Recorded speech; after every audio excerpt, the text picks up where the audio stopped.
Bismillahirrahmanirrahim. Assalamualaikum warahmatullahi wabarakatuh. Sebelumnya saya ucapkan terima kasih kepada kawan-kawan semua yang telah mengklik video ini. Semoga kawan-kawan diberikan kesehatan dan keberkahan selalu. Perkenalkan, kami dari kelompok 3 mata kuliah Hukum Internasional ingin menjelaskan materi kami yang berjudul tentang subjek hukum internasional guna memenuhi tugas ujian akhir semester dalam mata kuliah Hukum Internasional Fakultas Hukum Universitas Maliku Saleh tahun 2022. Adapun anggota kelompok kami ialah saya Firdaus dengan NIM 25187, Nur Aini 25178, Salwa 2501123, dan Ismi Khairunisa 2501103. Sebelum masuk ke dalam materinya, saya ucapkan terima kasih kepada Ibu Dr. Malhayati SHLLM selaku dosen pengampu dalam mata kuliah Hukum Internasional, yang mana oleh beliau telah memberikan arahan dalam proses belajar mengajar serta memberikan arahan dalam proses pembuatan video ini. Langsung saja kami masuk dalam materi yang pertama. Sebelumnya kita harus tahu dulu apa itu subjek. Subjek dalam Kamus Besar Bahasa Indonesia bermakna pokok pembahasan atau pelaku. Sedangkan subjek hukum ialah pemegang, pemilik, atau pendukung hak dan pemikul kewajiban.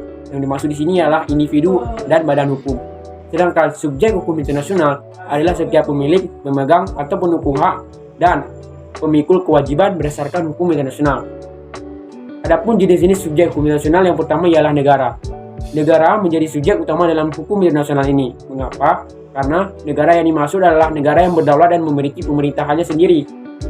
Untuk mendirikan suatu negara, maka diperlukan syarat-syarat, yaitu syarat konstitutif, yang mana yang pertama ialah adanya penduduk yang tetap, yang kedua adanya wilayah tertentu, yang ketiga adanya pemerintah, serta yang keempat adalah adanya kedaulatan, atau artinya kemampuan untuk melakukan hubungan-hubungan dengan negara lain.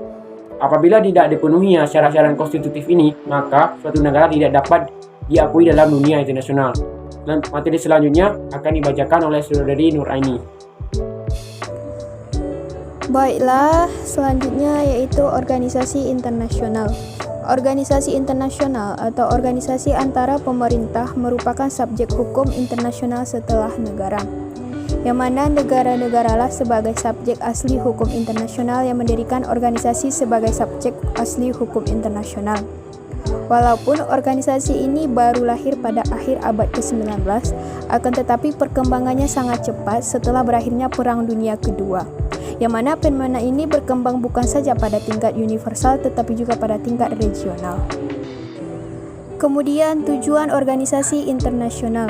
Organisasi internasional bertujuan untuk memperkembangkan politik dan keamanan nasional di satu pihak serta perkembangan ekonomi dan kesejahteraan sosial di lain pihak, yang mana pengembangan politik dan keamanan nasional dikaitkan dengan satu keperluan akan suatu organisasi untuk pencegahan konflik bersenjata, pengkhianatannya kalau sudah terjadi, dan penyelesaian pertikaian secara damai. Organisasi internasional juga memiliki klasifikasi. Yang pertama itu organisasi internasional yang memiliki keanggotaan secara global dengan maksud dan tujuannya yaitu bersifat umum, misalnya PBB. Kemudian organisasi yang memiliki keanggotaan global dengan maksud dan tujuan bersifat spesifik, contohnya IMF dan WHO. Yang ketiga yaitu organisasi internasional keanggotaan regional dengan maksud dan tujuan global, contohnya seperti ASEAN, yang mana kedudukan organisasi internasional sebagai subjek hukum internasional kini tidak diragukan lagi dan mempunyai hak dan kewajiban yang ditetapkan dalam konvensi-konvensi internasional yang merupakan semacam anggaran dasarnya. Kemudian Tahta Suci Vatikan. Tahta Suci Vatikan merupakan suatu contoh daripada suatu subjek hukum internasional yang telah ada di samping negara-negara. Hal ini merupakan peninggalan atau kelanjutan sejarah zaman dahulu di samping negara diakui sebagai subjek hukum internasional berdasarkan Traktat Lateran tanggal 11 Februari 1929 antara pemerintah Italia dan Tahta Suci Vatikan mengenai penyerahan sebidang tanah di Roma. Kedudukan Tahta Suci Vatikan sama dengan negara sehingga masuk dalam subjek hukum internasional. Vatikan yang berada di bawah pimpinan Paus ini memiliki perwakilan diplomatik di berbagai negara dan kedudukannya setara dengan kedudukan perwakilan diplomatik negara-negara lainnya. Baik, selanjutnya di Palmera Internasional PMI. Palmera Internasional adalah subjek hukum internasional yang bersifat terbatas, yang lahir karena sejarah, yang kemudian kedudukannya diperkuat dalam perjanjian dan konvensi Palmera. Terdapat dua jenis dasar hukum yang dimiliki PMI, yaitu Perjanjian Internasional Konvensi Jenewa 1949 dan protokolnya. 2. Statuta Gerakan Palmera Internasional. Selanjutnya, pemberontakan Belgrade.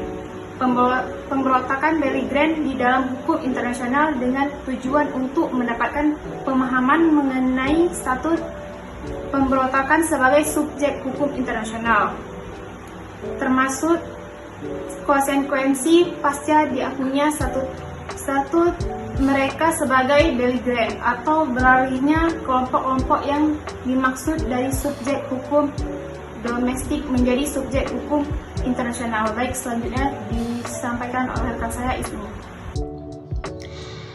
Baik, yang selanjutnya ada dasar hukum yang menyatakan pemberontak atau pihak yang bersengketa sebagai subjek hukum internasional ialah hak untuk menentukan nasib sendiri, hak untuk memilih sistem ekonomi, sosial, budaya sendiri, hak untuk menguasai sumber daya alam. Selanjutnya ada F, individu. Setiap individu menjadi subjek hukum internasional jika dalam tindakan yang dilakukannya memperoleh penilaian positif dan negatif sesuai kehidupan masyarakat dunia.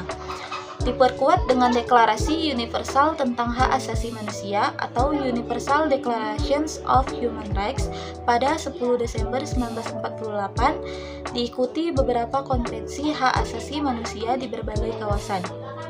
Sekian dari kelompok kami. Bila ada kata-kata kami yang salah, kami mohon maaf. Kami akhiri dengan Assalamualaikum warahmatullahi wabarakatuh.